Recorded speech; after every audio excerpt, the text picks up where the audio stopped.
Communist ice cream brands, an America-hating congresswoman, and a lady on an American Airlines flight that saw something no one else did. I'll crown my losers of the week. Then the COVID era might be over, but the left should be paying for their infringements for a lifetime. I've got Senator Eric Schmitt here with more. Next, this week we celebrated America's birthday, but this country would be nothing without the men and women in uniform who fought and still fight for our freedoms. I've got Tunnel to Tower CEO Frank Siller here in Nashville. And last, you know, I have some final thoughts. It all starts now.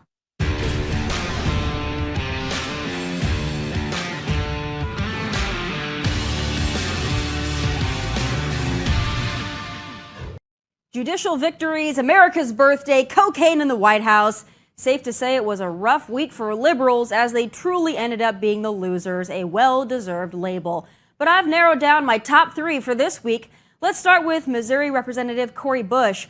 While most of you likely celebrated Independence Day with a cold beer and a hot dog, she celebrated it by rage tweeting her hatred for America, the country she happens to live in and whose Congress she was elected to serve under. I super hope she didn't take Tuesday off work given she feels so strongly in her disdain for the day. Congresswoman Bush is still demanding reparations be paid to people who were never enslaved by people who never enslaved. But who wants to tell Cori Bush her reparations money has already been sent to this guy? What a bummer. But not to be outdone, the ice cream brand Ben & Jerry's decided to get in on America-hating action with this lovely tweet. The old "this land was stolen" bit. How original. It's odd, though, because I've yet to see Ben & Jerry's give up even a square inch of the stolen land their ice cream joints cover. Perhaps they can just sign over a few locations to Cori Bush and they can both call it a day. Isn't it just like liberals to demand things they wouldn't personally give up? Like give back the land, but not our land. Defund the police, but not our security. Eliminate fossil fuels, but not our private jets. Typical liberal stuff right there. But speaking of jets, airplanes, and aviation in general, I'm not sure if this lady is a loser or an all-knowing, omniscient genius, but she sure is something else. Say whatever you want. I'm telling you, I'm getting the off, and there's a reason why I'm getting the off, and everyone can either believe it or they cannot believe it. I don't give two but I am telling you right now that back there is not real. And you can sit on this plane and you can die with them or not. I'm not going to. Alrighty. Well, it turns out there is actually more to this story, and she may have been onto something. Take a look. The weird thing was after she left the plane, the dude in the hoodie, which the flight attendant was like, did anything happen? And he still didn't say a word. He just went like shrugged. The dude in the hoodie like looked around the plane and he looked back at me and he winked at me. And again, I didn't quite register it. I was like, okay, what the is that about? I was like, maybe he's just being like an ass, like winking. Like that was weird, wasn't it? But now that I look back, I realized that when he winked at me and it was his left eye looking back at me, it didn't wink like this. It winked like this. I tell you what, there must be something in the air because flight has got people bugging out. And I would say call Pete Buttigieg, but we all know that'll solve literally nothing. Those are my losers of the week. Still ahead, a federal judge took aim at the big tech plus big guy collusion, and we may be just one step closer to true COVID justice. I've got one of the AGs who brought this case to the forefront, Senator Eric Schmitt, and he joins me next.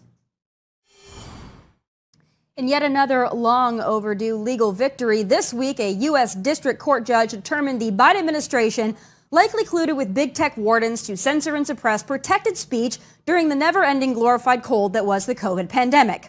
I was personally mentioned in page 16 of this opinion, given the White House digital director specifically directed Facebook to reduce me on the platform, given the traction my anti-COVID vax commentary was getting.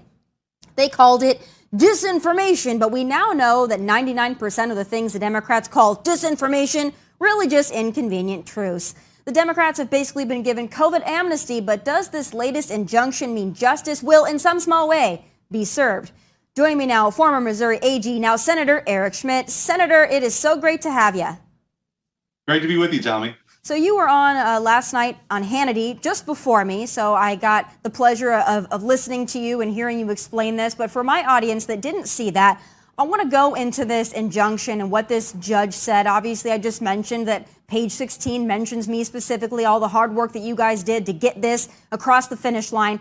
But what does this mean for the average American and our free speech? Well, I think in the broadest sense, it's a huge win for the First Amendment and free speech, and it's a smackdown and a devastating loss for this censorship enterprise that's been created by the Biden administration on a number of different fronts. Whether it was the origins of COVID and the lab leak theory, they were clearly coercing and working with their social media partners to discredit anybody who talked about that. We now know that that's actually what happened. The efficacy of masks, other COVID protocols, vaccine issues, also the Hunter Biden laptop story. I mean, you had the FBI who had the laptop in 2019 telling these social media companies in monthly then weekly meetings, look out for this Russian hack and leak operation, and specifically mentioned, according to a Twitter executive, the Hunter Biden laptop, all in an effort to suppress this story before it came out the 2020 election. So it is a far-reaching injunction that touches the FBI. It prohibits them, the CDC, Homeland Security, CISA, all these agencies probably some people have never even heard of, White House officials, from engaging this kind of behavior, which is to say they know they can't, well, whether they care or not, but they're not supposed to be under the First Amendment able to censor speech. But they also can't outsource that now to their big tech partners. So it's a big win for that very important principle, which is people can speak their minds. And if you disagree with something, you don't get to just label it misinformation and disinformation and censor it. It's called a marketplace of ideas. Put your best argument forward. We'll put our best argument forward and let the people decide. That's terrifying to the left, but that's what this decision represents. It's a big win for people to be able to speak their minds and stop this deplatforming and censoring that's been happening for the last few years. Thank goodness also, besides your lawsuit, but also for the Twitter files, because we got a lot of this information because of the Twitter files. I would really like to see the Meta/Facebook files, because I have a feeling that there is a treasure trove of censorship and information in those. But what's crazy to me is that the liberals, they really hate this judge's opinion. They hate the fact that there might actually be free speech. But I wonder how they would feel if it was a President Donald Trump who was instructing social media companies to censor information about his legal troubles or his investigations. I have a feeling that this would be headline bumper to bumper on any other news network. That's what's infuriating. But I want to play a clip for you from CNN, because they are also very upset that you guys are protecting and defending free speech. Let's take a listen. Here's what really is astonishing to me. This is a conservative ideology that clearly comes through in this decision. It's a conservative political ideology, right? We saw some of the quotes questioning vaccines, questioning masks, conservative talking points. But the ruling itself is the opposite of judicial conservatism. This is one of the most aggressive, far-reaching rulings you'll ever see. What this judge is purporting to do is to micromanage, really, the day-to-day interactions between essentially the entire executive branch, all these agencies that are listed as defendants, and the leading social media companies. And in the actual temporary injunction, the judge basically says, you're not allowed, administration, to talk to these social media companies about any protected free speech except for cybersecurity threats, national security threats, criminal threats. But where's the line? Who's going to police this? Senator, the mental gymnastics that they had to trapeze to get that out is amazing to me. When you hear that, what are your initial thoughts? They've lost their minds. I mean, they're completely broken. And you know what's interesting is, I just turned 48, so I'm Gen Xer. And, when I was growing up, liberals were fierce defenders of free speech and the First Amendment. I mean, that's what the ACLU used to talk about, right? Now because they've created this censorship industrial complex and this enterprise, their solution to any debate is just to shut the other side down. They want to control language. They want to censor people. And I think the difference here is, and why conservatives, I would argue, are like kind of counterculture now, is we're not afraid of the debate. I mean, lots of people say negative things about me all the time. And that's part of the process. People are supposed to be able to be in the town square or the virtual town square, say their piece. It works as a pressure release valve for us, because that's how, most countries around the world, and certainly in history, they solve these disputes through political violence. We don't want to see that, right? So we have a robust debate. But the left, they're just obsessed with shutting people down, deplatforming people, throwing political opponents now in jail. I mean, they've taken just a very dangerous turn, and that's what this is all about. They're afraid of the debate. They had a great gig there, right, with this censorship thing that they can control. They're terrified of the idea that conservatives might actually be able to have their point of view, and the government won't collude or coerce with social media giants. They're all on the same team, shutting people down. I want liberals to talk as much as possible because every time they open their mouths, it just makes our case easier. So I don't want to censor them at all. I want to let them be their unbridled, unmuzzled selves. But we know now that the Biden administration, shocker, wants to appeal this decision. Do you think that's going to gain any traction? Or is this case and this opinion so airtight, they're not going to be able to fight it? I mean, it's really strong, Tommy. And by the way, I don't think it should be lost on your viewers and listeners that this was issued on Independence Day. That's pretty rare as a federal holiday. And the judge, issued this thing on the day that we celebrate the core freedoms that make America a great place. And so I think that's a great message that was sent by this judge. And you look at some of the wording in this opinion, in this injunction, mentioning that this is perhaps the most aggressive censorship scheme in the history of the country. This is an Orwellian-like ministry of truth that's been created. I mean, that's not you and me talking. That's a federal judge in writing in this injunction saying it. Now, look, this case probably makes its way all the way to the Supreme Court, but so be it. I think this would be a really important case for the court to weigh in on in this new era where the government, who used to silence people in more traditional means by way of censorship efforts, this is sort of new territory, right? And it's terrifying to the left because they have owned sort of all these cultural battlefields, and we're fighting back and we're winning. And this would be a serious blow. It is right now, but could continue to be a serious blow of this effort they have to just shut people down. Well, I'm so honored to be a part of this opinion and the original. Yeah, congratulations, lawsuit. you're mentioned. I know, I love it. They even spelled my name right. So whoever the White House digital director is, I believe he is still employed, Robert Flaherty or whatever his name is. That's also concerning. But thank you guys for everything that you've done, fighting for us, fighting for the little guy. When I'm deplatformed or I'm censored, it's one thing, but there's so many people that have a smaller platform that they don't even know they're being censored. So that's what, again, this goes to the core of just American freedom. But thanks for all that you guys have done fighting this good fight. God bless you, and thanks for the hard work. Thanks, Tommy. Great to be with you. God bless. All right, up next, Tunnel to Towers has been on the forefront of fighting for and supporting our war veterans, heroes, and their families. Chairman and CEO Frank Siller joins me in studio next. Home. Home. Something to be proud of. Home. Safe. Comfort. Worthy of protection. Family. Home. I was deployed to Afghanistan. I was on patrol. March 26, 2010. During a dismounted patrol. I happened to step in the wrong spot. And took a sniper round into the chest. This is the date I was hit. I lost my legs almost immediately. I lost my left hand and both my legs above the knee. My arm was gone, so I closed my eyes, thinking to myself, if I just keep breathing, I will make it home to my wife. I just wanted to serve my country. Every day I'm still adapting to this new life. This is Mark Wahlberg. There are over 1,000 families that need our help. Tunnel to Towers is honoring those heroes that risked their lives by providing them with mortgage-free homes. Yes, I'm on the waiting list to have a home built. It's going to be amazing. The smart home technology, it makes my life a whole lot easier. Tunnel to Towers has been at the forefront in support of our American heroes, wounded warriors, and their families, and this Independence Day was no different. With help from donors like you, Tunnel to Towers has been able to pay off 31 mortgages for the families of fallen first responders and provide one fully equipped smart home, including 2 right here in Tennessee. Joining me now from Tunnel to Towers, Chairman and CEO Frank Siller. Frank, you were part of the Fox News family at this point. I've seen you from afar so many times. I saw, of course, the wonderful display we had at the Fox News Patriot Awards. You do so much for our veterans, for their families. And I think the family aspect of this is what I find most important to highlight, because we see the stories of our warriors and we hear about our fallen warriors, but we sometimes forget about the families that they leave behind. And when the news cameras go away and the headlines fade, those families are still left with a great burden.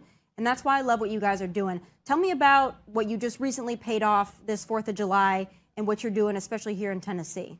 Well, thanks for having me on, first of all. And anytime I can get the message out that we take care of these great heroes. You just had this clip of these catastrophically injured service members that gave their bodies for our country. I know these guys. They're young men and some women that paid such a big sacrifice for you and I, Tommy. And so every 4th of July, Veterans Day, Memorial Day, we like to try to wake up America to let them know there's a big sacrifice that's going on for them. And how we do that is by paying off these mortgages or delivering these smart homes. And as you said, that we did 31 mortgage-free homes for Gold Star widows and their kids left behind and fallen first responders. And a lot of those first responders served their country first and then became first responders. And then, of course, Staff Sergeant Ben Webb, where we gave him his smart home, which is mortgage-free. But you had two here, great heroes in Marion County, right in Tennessee. A helicopter crash. Two great heroes went down, and I want to get their names right. It's Detective Matthew Blancett and Sergeant Harold Russell. They left behind families. And when someone serves our country and they have kids left behind, Tunnel to Towers Foundation, we have made a promise, because the viewers that, listening to you today or watching us here today, they donate $11 a month, that the Tunnel to Towers Foundation is going to take care of all these families that are left behind. It's a promise we made, and we're keeping it, and we'll do not just this 31 that we did for this past Independence Day, but we're going to do over 200 this year. You guys do such a great job of reminding the nation about the service and the sacrifice and the families left behind. We just had Independence Day pass. A lot of polls coming out about how Americans feel about their country, and patriotism for some people is at a low right now. The country is very divided. But I feel like somewhere we've gotten lost in all of the political division, and we've forgotten about the people who, regardless of their political ideology, go and fight for us. So what do you tell Americans that feel just disgruntled and frustrated with their country, and that leads them to be disgruntled and frustrated with absolutely everything? They want no part of patriotism. Well, this is a new era in life with all the social media, and people can watch something and move on to something else so quickly. But we should never forget the sacrifice that's made every day. And that is our first mission at the Tunnel to Towers Foundation, is to make sure that we don't forget. Look, my brother was a New York City firefighter who gave his life up on 9/11. He ran through the tunnel to the towers with 60-pound gear on his back. We just wanted to honor him as a family. And our first mission was not to forget what he did and what all first responders did, and some everyday people that day had so many acts of heroism. It starts from there, but then we went to war, and we've had over 7,000 men and women who fought the global war on terror that has given their lives and left these families. You mentioned before, it's when somebody serves, it's not just the person who serves, it's the whole family that serves. And we want to make sure that America doesn't forget. Now, Fox is a partner. I don't want to use it as a partner because they don't sign a contract saying they're a partner, but we can't do it without Fox and Fox viewers and OutKick and their viewers and the ones who listen. We can't make this promise or deliver all these houses. We depend on $11 a month. Go to T2T.org, $11 a month. That's how we get it done. Yes, I have Home Depot, General Motors, some great donors that give us millions of dollars each, no question about it. Some who served our country first and became successful and donate millions of dollars. But we count on the hundreds and hundreds and hundreds of thousands of people who donate $11 a month. And it shows me that America is not forgetting. The people I deal with, for sure, is not forgetting. But I want to wake up everybody else who might be. Right, $11 a month. I mean, that's 2 Starbucks coffees. My husband gets 5 Starbucks coffees a week, if not 7. So, I mean, it's a small contribution to make that can really make a difference.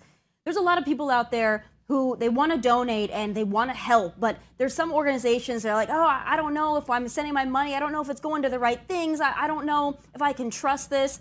Tunnel to Towers has been obviously very instrumental in the Fox family. We've advocated, you've advocated, we've supported each other. But what do you tell those people that want to donate, but they're just hesitant to send their money off anywhere on a website?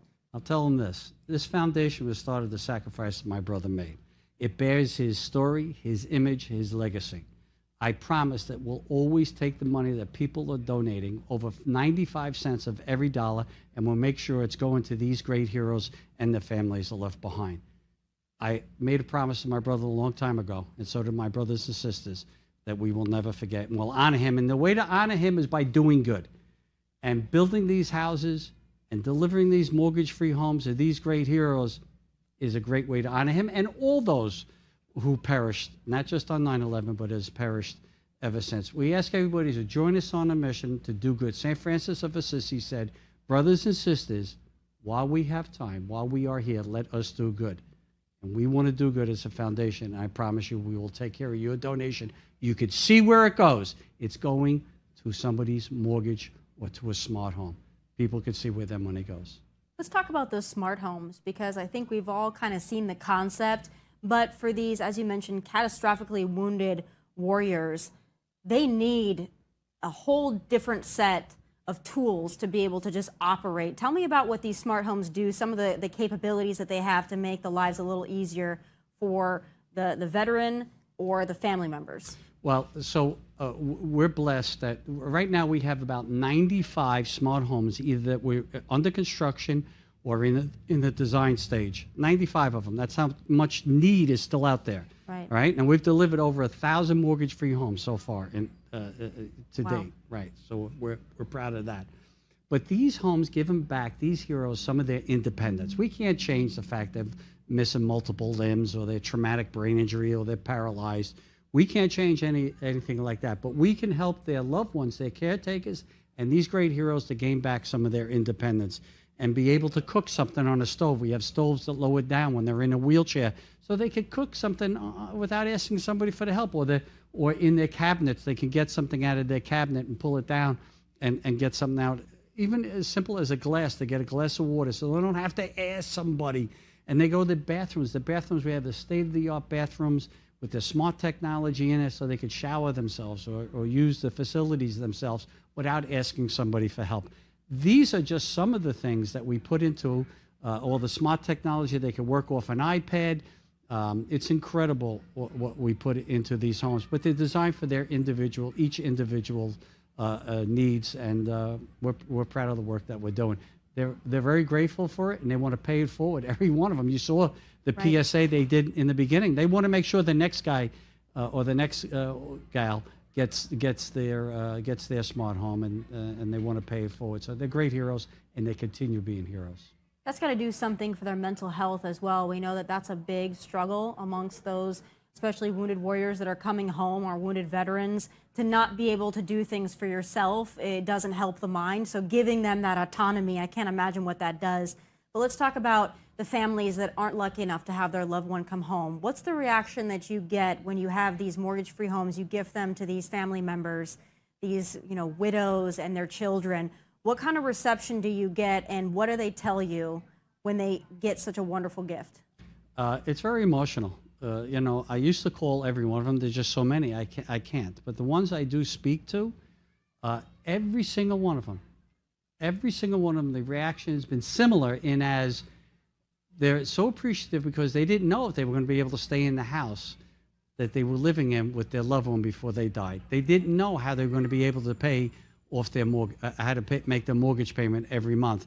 They didn't know if their kids were going to be able to stay in the same school system that they were in, or stay in a roof where they were making all the memories with their dad or their mom before they made the ultimate sacrifice. So to speak to them is gut-wrenching, but we let them know that we're not just doing that. And that it's not just paying off their mortgage, but we want them to be part of the Tunnel to Towers family. We have thousands of events all across America, 100 golf outings, 100 stair climbs and runs across America. People put on thousands of events for us, and we let them know where they are, and they want to come and join us and be part of it, and their family to be part of it. But always, they're invited to our marquee event, which is the Tunnel to Towers run every year, the last Sunday in September, where we retrace my brother's final heroic footsteps through the Brooklyn Battery Tunnel, which is almost 2 miles long in itself, where he ran with his fire gear on his back. And we come out the other side up West Street and end up ground zero, where there was such a great sacrifice that on September 11, 2001. I got to mention 2 firefighters that died last night. 2 firefighters that died in the Newark Fire Department. These guys, if you look at the beginning of our race every year, we have firefighters lined up in gear to do the run. These are my Newark firefighter buddies. These guys did the run and have been doing it and supporting us for over 20 years. And 2 of them died last night. One, I know that has a family left behind. The other one was just going to get engaged. These are young men whose lives were all ahead of them, but they were willing to put the uniform on and run into danger and give their lives up. Once again, we continue to take care of these families because of the kindness and generosity of Americans, and that's what $11 a month can do. It's the family aspect, and it's so beautiful. Thank you for everything that you've done, for being a part of our Fox and OutKick family, and advocating for these people who are honestly sometimes just a passing headline, not because people don't care, but they don't know how to care and translate that. So I want to remind people again, as Frank said, you've got to visit t2t.org/donate to help our nation's heroes. $11 a month, guys. It's not that much. Please make sure you go help out so they can continue to do the great work that they do every single day. Frank, thank you so much for being with me. I hope that you're enjoying Nashville, Tennessee, because Nashville, Tennessee loves you. I'm going out to listen to Dennis Quaid tonight. He's going to be playing his guitar at a restaurant tonight, and I'm going to go. He's become a good friend of the foundation. OutKick is great. Clay and Travis, I know he's coming up to play at our golf celebrity golf outing on October 10th in Liberty National up in New York. You play golf? I don't. My husband does, though, every single day. Well, I like your husband, but I like you better. So. I'm going to tell him about that, though. You tell him that. That sounds good. All right. Thank you so much, Frank. Enjoy Nashville, and God bless you for all you do. All right. Thank you. Still ahead, the nation's largest teachers union is pushing gay sex propaganda summer reading for students. And while I'm not surprised, I am disgusted. My final thoughts are next. Just when you thought the cult that is the almighty teachers union couldn't get any more brazen and shameless, they've outdone themselves with their summer reading list. It's time for final thoughts.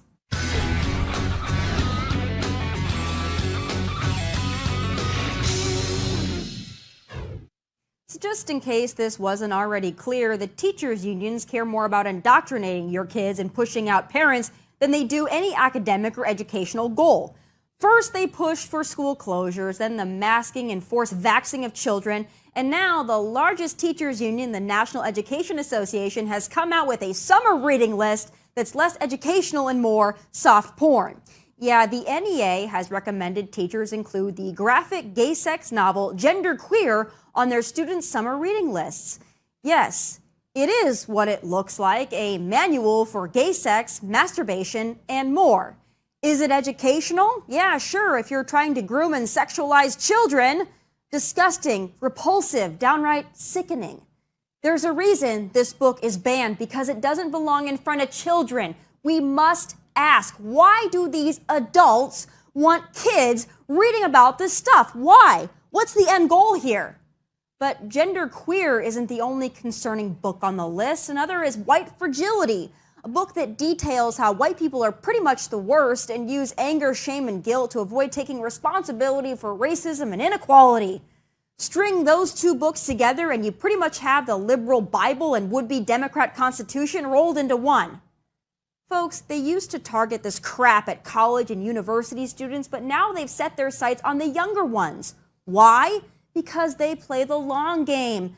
They are creating their own brainwashed army of adolescents who will grow up to be Democrat voters and activists.